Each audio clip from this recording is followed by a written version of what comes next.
Biz yo'lda yuryapmiz. Zikr aytishlik uchun, tilovati Qur'on qilishligimiz uchun aynan masjidning ichiga kirib aytishimiz kerakmi? Yo'q.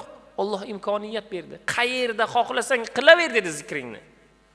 Yana olimlarimiz aytibdilar, zikr qilish uchun, yoddan tilovati Qur'on qilishlik uchun birodar tahorat ham kerak emas.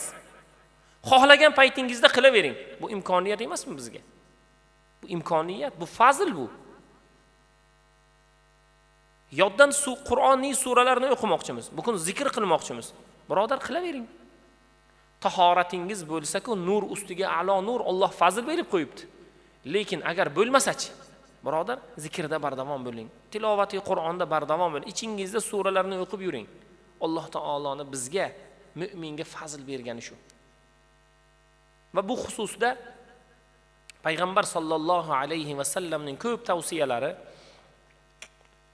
payg'ambar sollallohu alayhi va sallamning bizlarga bergan o'gitlari va inshaalloh mu'minni nafaqat dunyosiga, oxiratiga ham manfaatli bo'lgan ulug' oyatlardan ko'pchiligimiz sevib o'qiydigan, yodlashlikda oson, tilda oson, har bir insonga yoqadigan oyati karimalardan, suralardan bu Ixlos surasi. Qul huvallohu ahad. Men o'ylaymanki, bu surani bilmaydigan mu'minni o'zi bo'lmasa kerak. Qul huvallohu ahad surasini, Ixlos surasini bilmaydigan odam farzandi mu'min bo'lmasa kerak.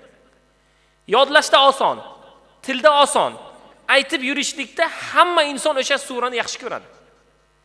Birodar, yaxshi ko'rishlikda ham bir fazilat bor. Payg'ambar sollallohu alayhi va sallam bir kun sahobalar bilan o'tirgandilar. Sahobalarga aytdilar-ki, men Qur'onning 3dan 1ni sizlarga aytib beraymi dedilar. Qur'ondan 3dan 1 10 pora. Taqriban 200 bet. Shunda ular xursand bo'ldilar. "Yo Rasululloh, ayting, o'qib bering" deganda payg'ambarimiz boshladilar. A'uzu billahi minash shaytonir rojim. Bismillahirrohmanirrohim. Ixlos surasini oxirigacha o'qidilarda, Sadaqallohul azim dedilar. Rasulullohga sahobalar aytdilar, "Yo Rasululloh, davom ettiring" deganda, "Mana shu" dedilar, Qur'onning 3dan 1. Nega Ixlos surasini 3 marta o'qiymiz? Nega? Qur'onning 3dan 1 Ixlosni 1 marta o'qish bo'lsa, 3 marta o'qib qo'yish Qur'onni butun xatm qilgandek savobini beradi. Shuning uchun Ixlos surasini 3 marta o'qiymiz. Qolgan suralarni 1 marta o'qisak, Ixlosni nega 3 marta o'qiymiz? Ixlosni 3 marta o'qib qo'ysak, Qur'onni to'liq xatm qilganni savobini Alloh bizga beradi.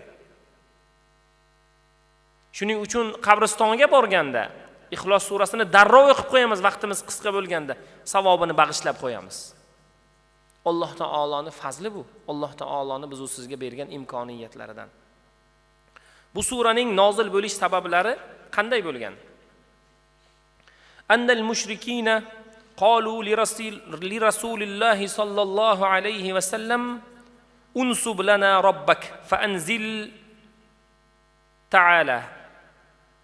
Mushriklar keldi payg'ambar sollallohu alayhi va sallamning oldilariga. Ey Muhammad, bizlarni Robbilarimizni bilasan, xudolarimizni bilasan. Ka'bani ustida butlar terib qo'yilgan. Qaysi biriniki xurmodan, qaysi biriniki taxtadan, qaysi biriniki loydan, nimadandir butlar. Taqriban 360 xil butlar bor. Bizlarni xudolarimizni sen bilasan. Sening Robbing qanaqa? Uni nasabi qanaqa? U kimning farzandi? U qayerdan paydo bo'lgan? degan savolni berdilar. Shunda Alloh taolo Ixlos surasini nozil qildi. Qul huvallohu ahad.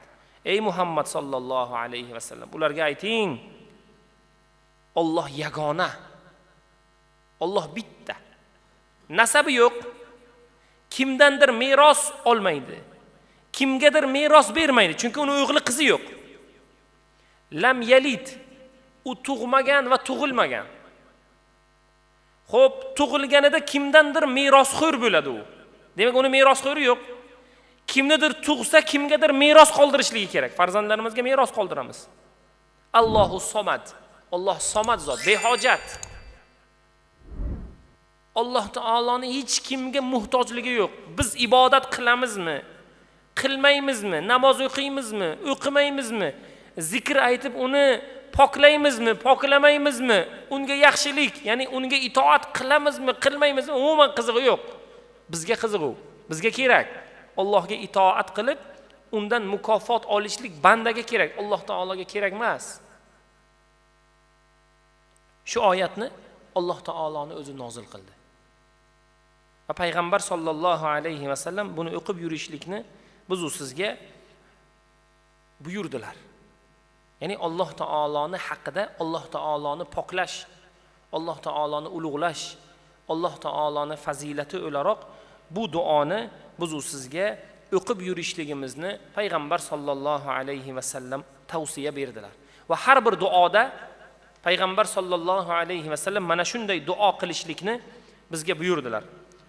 Allohumma inni as'aluka bi anni ashhadu anna la ilaha illa ant al-ahad as-samad alladhi lam yalid va lam yulad va lam yakul lahu kufuwan ahad. Mana shu duo.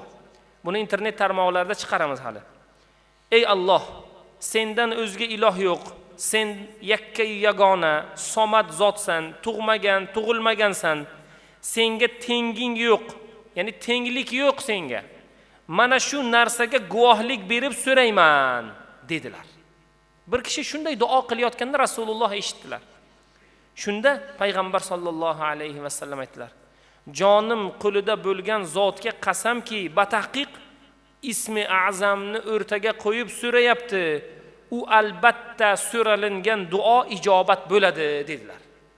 Demak, mana shunday, ya'ni Qul huvallohu ahad surasini biz o'qib Alloh taologa duo qilsak, albatta u duolarimiz ijobat bo'ladi. Alloh taoloning o'zi fazl berib qo'yadi. Bugun Ixlos surasining tafsiri, Ixlos surasining fazilatlari, Ixlos surasining inshaalloh inson uchun manfaatli joylarini biz aytsak, juda ko'p. Juda ham ko'p. Xullas, biz aytadigan narsamiz, birodar, qo'ldan kelguncha bo'sh vaqtingizda, birovni kutish asnosida, yurganda, turganda, o'tirganda Ixlos surasini o'qing. Chunki Ixlos surasini biz bilgan bir necha yuzlab fazilatlari bor. Birma-bir aytamiz uni. Xohlagancha aytishligimiz mumkin. Payg'ambar sollallohu alayhi va sallam bir kishining janozalarini o'qishlik uchun janoza hozirlandi. Janoza hozirlanganda Rasululloh sollallohu alayhi va sallam aytdilar: "Janozaning egasini qarzi bormi?" dedilar.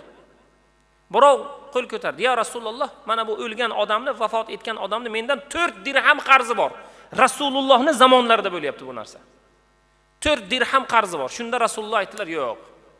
Men janozani o'qimayman. Ya'ni qarzdor odamni janozasini men o'qimayman" dedilar Rasululloh. Shariatda qarzdor odamning janozasi o'qilinmaydi to'yinki birov uning qarzini bo'yniga olmaguncha yoki to'lattirmaguncha. O'qimayman dedilar, boshqa birov o'qisin dedilar. Shunda Alloh taoloning izni bilan Jibroil alayhissalom odam suratida o'sha jamoatga paydo bo'ldida Rasulullohga aytdi: "Ey Rasululloh, bu janozani o'zingiz o'qing. O'zingiz o'qing." Shunda Rasululloh aytdilar: "Buni qarzi bor 4 dirham. Men buni o'qimayman. Bo'ynida haqqi bor" deganda, u qarzni, u haqdorning haqqini Alloh to'ladi. Nega?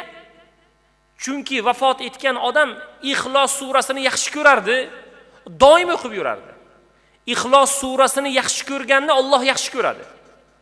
Ixlos surasini yaxshi ko'rib o'qib yurganni Alloh qarzdor qilmaydi, Alloh taoloning o'zi to'lab qo'yadi. Biz haqdorni haqqini olib berdik, uni rozi qiladigan darajada. Buni hozir qarzi yo'q, u qarzni Alloh to'ladi. Biz to'ladik dedilar Jibroil alayhissalom. Janozasini o'zingiz o'qiyvering dedilar. Rasululloh sallallohu alayhi va sallam janozalarini o'qidilar.